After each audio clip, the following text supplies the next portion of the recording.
Hello and welcome. The relatively small country of Jordan sits quietly in the heart of the Middle East, surrounded by turmoil. Some of it more recent, as in Iraq, while some of it dating back nearly 6 decades, as in the Israeli-Palestinian situation.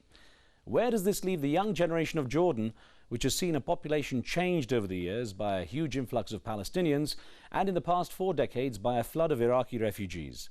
What sort of direction are they looking for from their leadership to ensure that security and economic growth sustains, while at the same time meeting the obligations that have been pushed upon them by the violent struggles on their doorstep?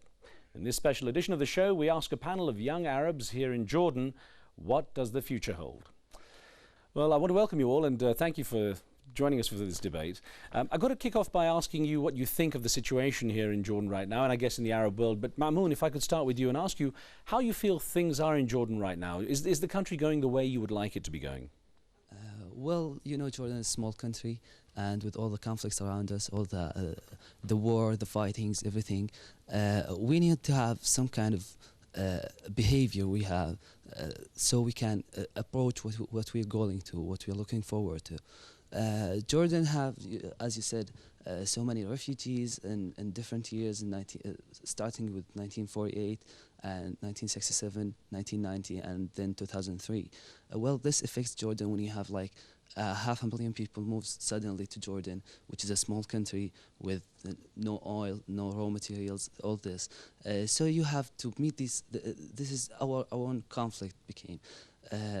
This conflict, you know, charged us to be more competitive with others, right. To start to build yourself the way it should be. Jordan suffered a lot. We have economically suffered a lot. We'll look at some of those things. I'll ask you to pass the microphone to Luma, please. And Luma, the things that Mamoun was talking about just now, how much do you feel them day to day? The change in the population, the impact of refugees, the fact that Jordan has been a country that has constantly been receiving people from outside and has constantly tried to move forward with no natural resources. Well, I think recently we've had a flood of Iraqi refugees. Maybe last summer we had some Lebanese come to the country. So personally, I feel the economic change, actually it stimulated the economic change, but it suffers from, like, the rich have gotten maybe richer because there's been some money traffic going on, but people who are economically challenged are suffering more because everything is more expensive now. They can't afford anything they used to. Jordan is a very sensitive area within the Middle East. It's like a bumper between Israel and Lebanon, Iraq, everywhere else. So we act as a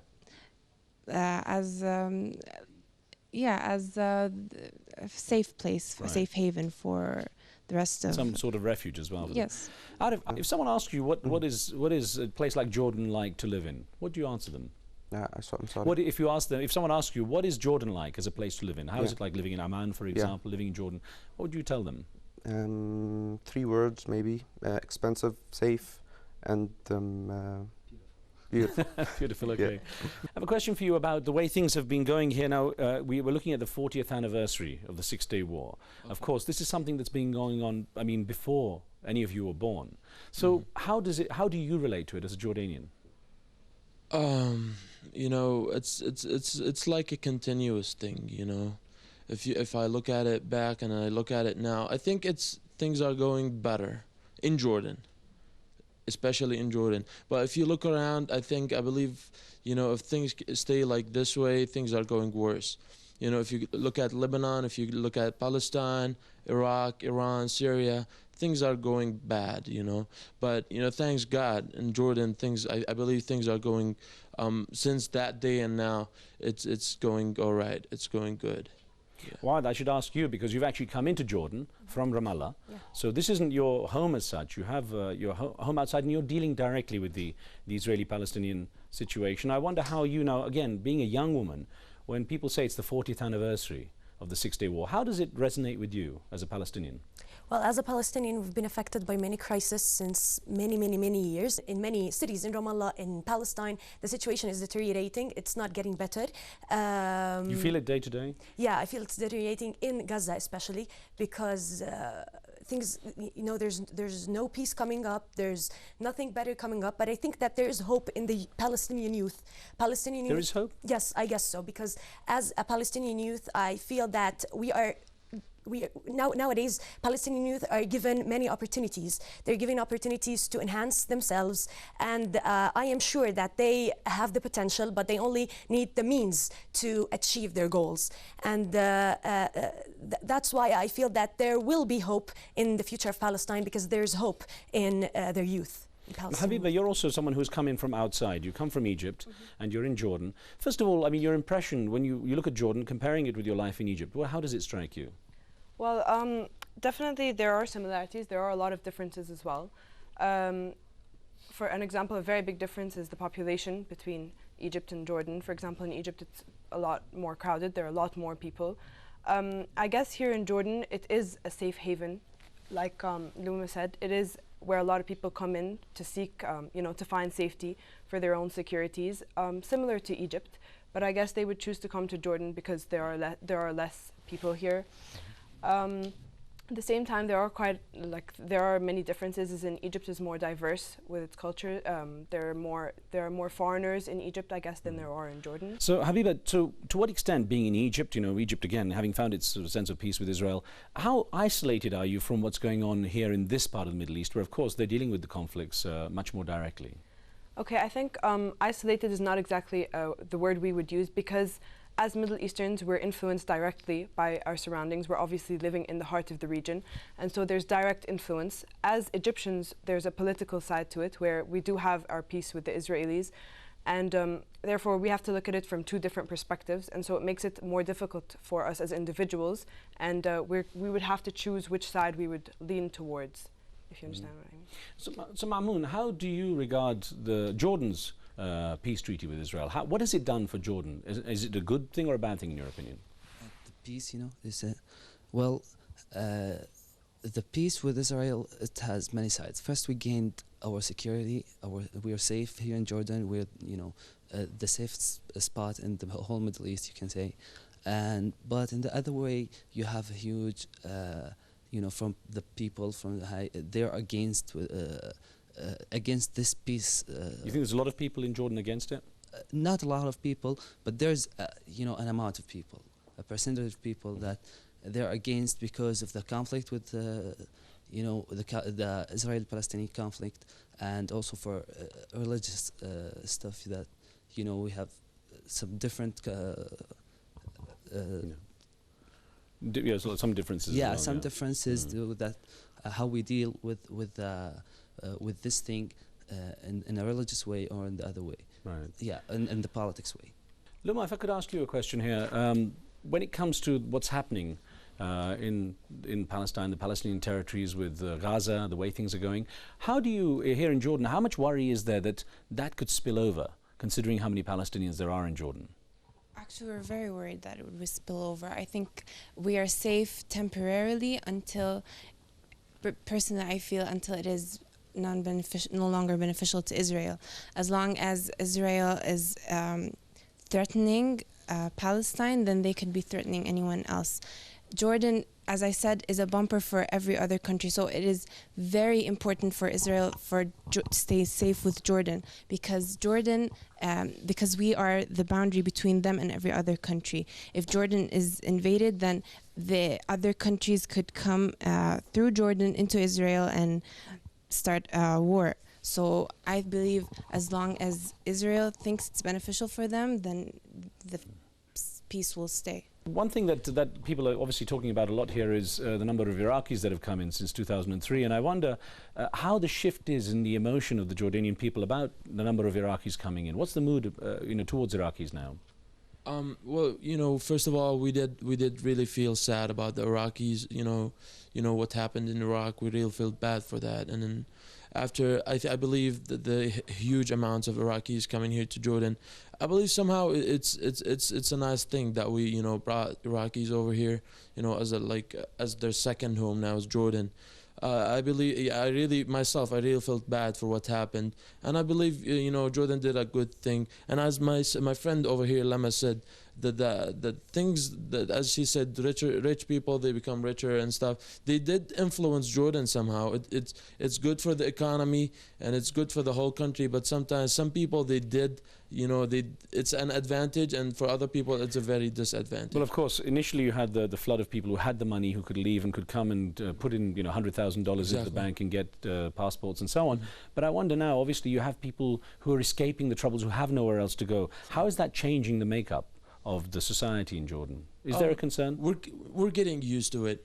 We're getting used to it. When the bombing thing happened in Jordan, we were shaken a little bit, and because sadly some of them were Iraqis. That a little bit made like a small distance, but the recovery process was really fast. We got used to it, and everything, like, we let it flow. Everything is on flow now. Everything is fine. A question for all of you, and I'll go around and I just want to get your impression, starting with you, Yazid, actually. Okay, yeah. An impression on what young Arabs such as yourselves think about America now. What is the view of America? Well, myself personally, I've been there many times, and I lived there for a while. It's not about Americans. It's about the U.S. government. Myself, I believe Americans. Everybody's nice. Everybody, they have their own ways of doing things. But I believe the U.S. government is not implementing things right. They do have great plans, ideas, but I think the implementation is not right. They say something, it sounds good, but the implementation sometimes is not really good. Mahmoud? Well, as Yazid said, it's not with the American people, it's the government.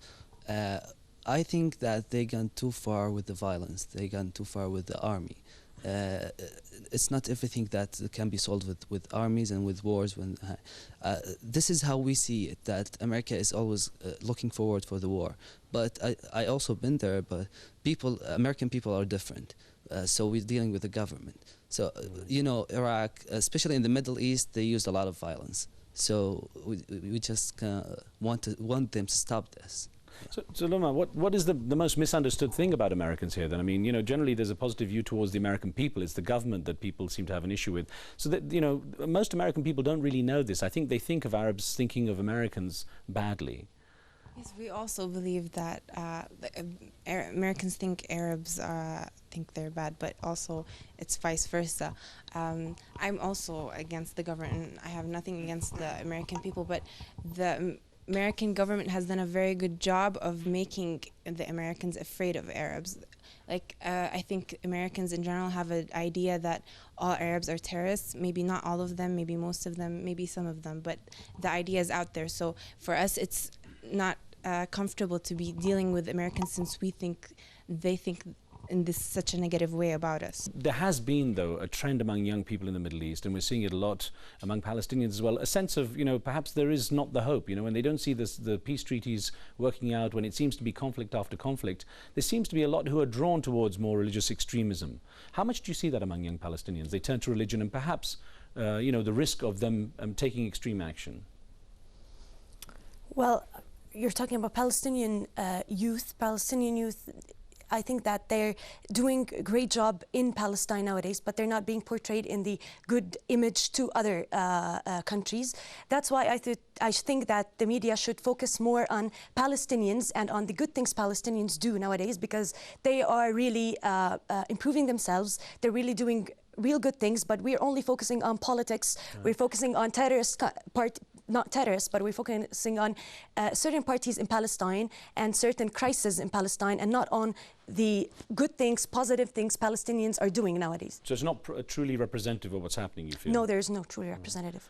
Yazid? Yes. Can I have the mic, please? Well, as my friends over here said, I believe, sometimes I don't blame Americans of what they think about us sometimes, because as we said, media is really important, because first impression is the first, let's say, image.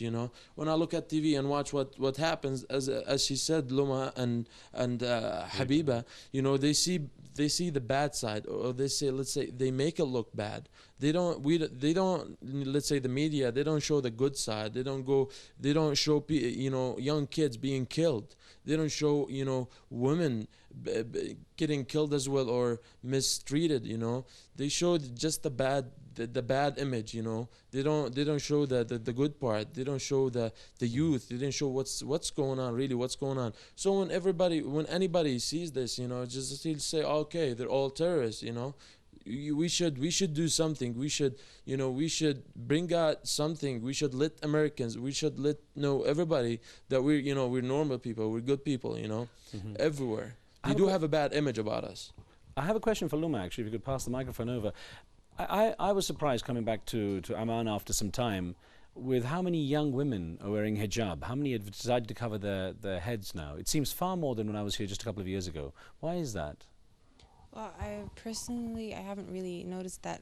To me, it's the same. But women here, maybe they're feeling more afraid. Maybe they're feeling more closer to God. They want to feel, if not safe politically, or if not safe generally, they want to feel closer to God, maybe, so they can have their own spiritual peace. Yeah. Well, Yazid, Mamoun, Luma, Arif, Habiba and Waad, thank you very much for this discussion here. There was our young Arab panel talking about where the Middle East and Jordan might be in the near future. Thank you for being with us, and stay tuned for more on Al Jazeera.